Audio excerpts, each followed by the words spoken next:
Welcome, you curious deep diver, to an expedition unlike any other. Today, we're not just scratching the surface. We're plunging deep into the ice. Antarctica. We think of it as this pristine, frozen world. Beautiful, sure, but deadly. Holding secrets about climate, yeah. But what if it's holding more? What if it's locked something away, something we weren't meant to find? Because for decades, there have been these whispers. You hear them from scientists, sailors, even people claiming to be whistleblowers, and they paint a totally different picture, a picture of things living in the dark, ancient things, maybe hungry things. So what's going on here? Well, it's fascinating, isn't it, how you get this blend? On one hand, real science, biological marvels unique to this, like extreme place.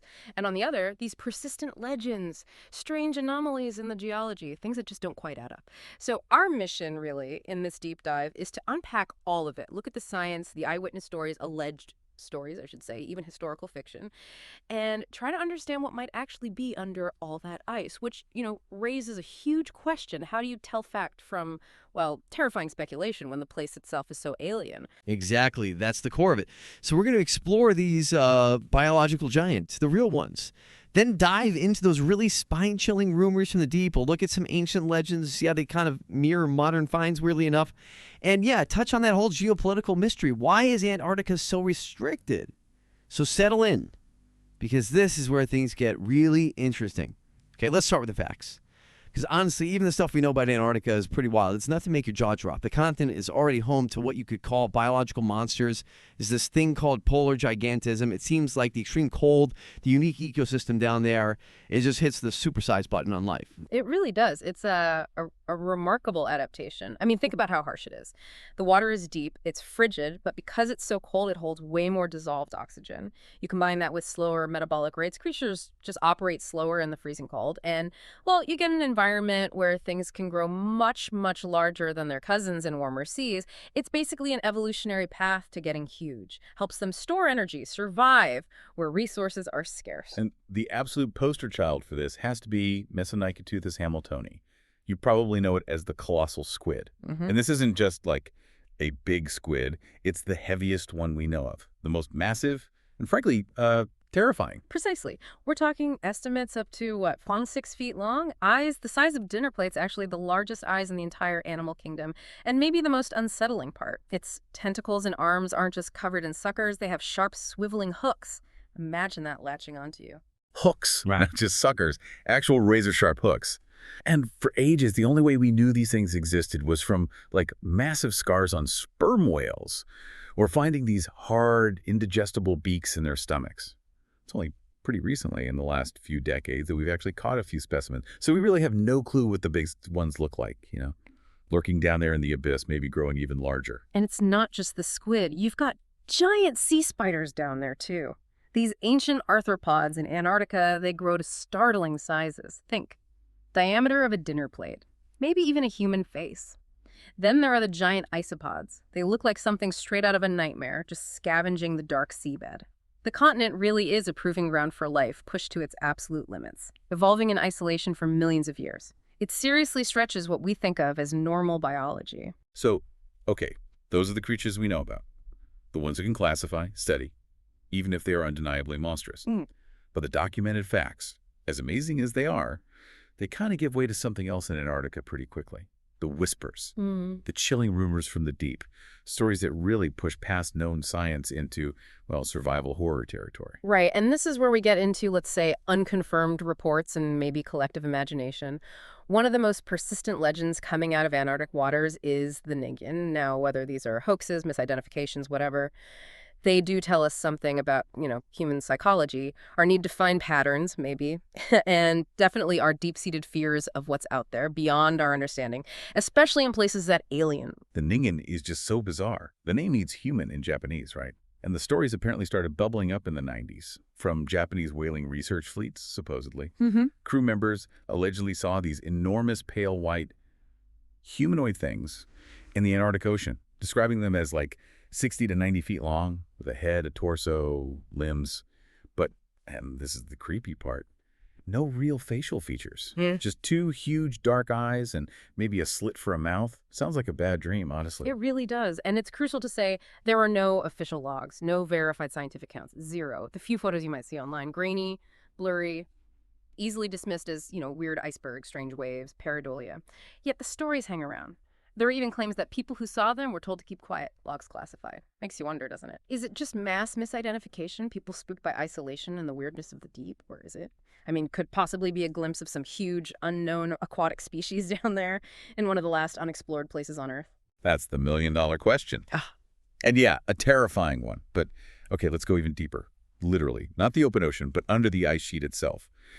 I'm talking about Lake Vostok, which some stories say holds something maybe far worse than a ningen. Ah, Lake Vostok. What's really unique here is its isolation. It's profound isolation. It's one of the biggest lakes on the planet, sure, but it's been totally sealed off from the outside world for maybe 15 million years, buried under 2.5 miles of solid ice. Just imagine that, an ancient, pristine ecosystem, completely cut off, untouched by anything on the surface for eons. And then, in the early 2000s, this story leaked out, supposedly from a Russian research team drilling down there. A story about something they called organism 46b. Just the name sounds classified, right? Like a file you shouldn't see. According to this account, which is widely circulated but totally unverified, we have to stress that a submersible probe sent into the lake was attacked. Violently, the creature described. A massive, supposedly hyper-intelligent octopus, or something like it. But with 14 arms, not 8. And what makes the story really unsettling, beyond just its size, is its alleged ability to camouflage perfectly. Not just matching color, but even mimicking the shape of, say, a human diver. Okay, hold on. That is genuinely next-level creepy. Yeah. Being hunted by something that can look like you in that darkness. But it gets worse, doesn't it? The leak described how it hunted. It could supposedly paralyze prey from over 150 feet away, using some kind of super toxic venom, and after paralyzing them, it would dismember and eat them. The report even claimed it killed 3 members of the research team. It's pure nightmare fuel. While it's almost certainly, internet fiction, maybe even a deliberate hoax, who knows, the story of organism 46b taps right into that terror of the unknown. Think about it.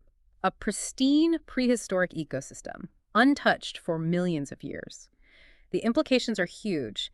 If life has evolved down there, totally cut off from the rest of the planet's biosphere, well, it would be unlike anything we've ever conceived of. Completely alien to our understanding of biology. It would have taken totally different evolutionary turns. It really forces you to consider what bizarre forms life could take, given enough time and isolation. So we've gone from real biological giants to these whispered legends from the deep ocean and under the ice. But our journey into Antarctica's weirdness only gets stranger from here, because there's one legend, or maybe a story, that came way before the internet, way before the Cold War. A story suggesting that what's under the ice isn't an animal at all, but maybe an entire civilization. And this is where the speculation really takes flight. Yeah, this is where we touch on cosmic horror, really. And that uncanny way fiction sometimes seems to intersect with later geological discoveries. The idea of ancient cities under the ice. It's powerful. It taps into those deep primal fears about our place in the cosmos and the possibility of a past far stranger than we imagine. Absolutely. You have to talk about H.P. Lovecraft here. Back in 1931, he wrote At the Mountains of Madness. It's about this scientific expedition to Antarctica that finds ruins, a vast pre-human city built by aliens, the elder things, who were supposedly the first life on Earth. But get this, they created this monstrous slave race, the Shoggoths, which turned on them.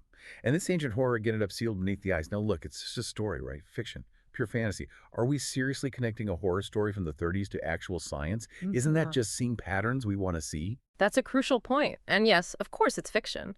But what's so compelling is how Lovecraft tapped into these universal anxieties, and then how discoveries made decades later using modern science somehow resonate with those fears of hidden ancient worlds. Consider the Gamburtsev Mountains, a mountain range as big as the European Alps, completely buried under miles of ice. We only know they exist because of ice-penetrating radar. It's an entire hidden landscape down there. Massive, unseen, perfectly preserved. That really is mind-boggling. An entire mountain range just sitting there invisible. And then there's the Wilkes Land anomaly. Yeah. This huge variation in the gravity field suggests something enormous, like 300 miles wide, buried deep under the ice there. Most scientists think it's probably a giant impact crater from some ancient asteroid collision, a truly massive event. Right. That's the standard explanation. But the intriguing part, if you lean into the more speculative side, is that some whisper the shape detected seems almost too uniform, too perfectly circular, maybe even, some fringe accounts say too, metallic, for just a random impact crater. Lovecraft wrote about cyclopean structures, non-Euclidean geometry, ancient buildings unlike anything humans could make. It makes you wonder, doesn't it? Could what we're detecting with our best science be more than just rock and ice? Could it be like the faintest echo of something manufactured, something built, a tomb, a city, just waiting for the ice to melt? It definitely shifts how you think about all that white emptiness, doesn't it? Yeah. The sheer scale of what might be hidden is... Yeah, it's humbling. And, okay, all this discussion really brings us to the biggest question. Maybe, if all this sounds so out there, like crazy speculation, then why is Antarctica so heavily restricted? What are they really hiding down there, if anything? Well, the official reasons, the stated intentions behind how the continent is governed are actually pretty noble on the surface. You have the Antarctic Treaty System, signed back in 1959, now includes many more nations. It basically dedicates the entire continent to peace and science. It explicitly forbids military activity, any mineral mining, nuclear testing, dumping radioactive waste. It really looks like a shining example of international cooperation to preserve a unique place. Which sounds great, right? Right. Testament to humanity actually working together for once. But Yeah. if you talk to people with a more conspiratorial mindset, they don't see cooperation. They see the biggest cover-up in history. They point out that travel there is super restricted. You need permits. You have to follow strict rules. Apparently, overflights of certain areas are forbidden. All the scientific research, it's vetted, and it's shared among all the treaty nations. So to them, it screams control, secrecy. Yeah. And that ambiguity, that's exactly what fuels all the speculation. Because on one hand, yes, these restrictions make sense. You absolutely need them to protect a fragile, pristine environment from exploitation, pollution, conflict. That's a completely reasonable and a necessary goal. But on the other hand, the sheer level of international agreement, the comprehensiveness of the rules, it leads some people to think, well, maybe there's another motive. It forces you to ask, is it just about protecting penguins and collecting ice cores? Or, as some suggest, is it about making sure no single person, no nation accidentally stumbles onto something the world isn't ready for? Making absolutely sure that whatever might be frozen in the dark stays frozen and stays dark. The lack of complete transparency just feeds these narratives. Wow. What a journey we've taken. From actual biological giants like that colossal squid and those creepy sea spiders, to the whispered legends, the Ningen, the chilling story of organism 46b in Lake Vostok. And then finishing with this cosmic horror idea, a civilization buried for eons under the 𝕸𝕟𝕒 Mountains or that Wilkes Land anomaly. Antarctica really is like a canvas, isn't it? Where we project our deepest fears, our wildest ideas about the unknown. It really does highlight how extreme environments can foster life or maybe preserve evidence of past life in ways we can barely comprehend. It pushes the boundaries of what we even consider normal or possible. And when you combine that scientific frontier with, the sheer power of human imagination and the genuinely tantalizing possibility of ancient secrets, well, the stories become almost irresistible. Whether these tales turn out to be hoaxes or just misidentifications or maybe glimpses of something truly profound, they absolutely force us to think critically about how we process unconfirmed information in a world just saturated with it. And here's the real kicker for you listening. The ice is melting, we know that, faster than ever before. And as it recedes, inevitably it's going to reveal its secrets, whatever they are. We might find incredible answers about our planet's past. Or maybe we'll find out that H.P. Lovecraft wasn't really writing fiction at all, but maybe prophecy. Just observing something terrifying, waiting to be uncovered. It really leaves you pondering, doesn't it? What if we are not the first intelligence to call this planet home? Maybe not even the only one now. The implications are just immense. And the only question left really is, will we do the last? Keep those questions simmering and keep exploring.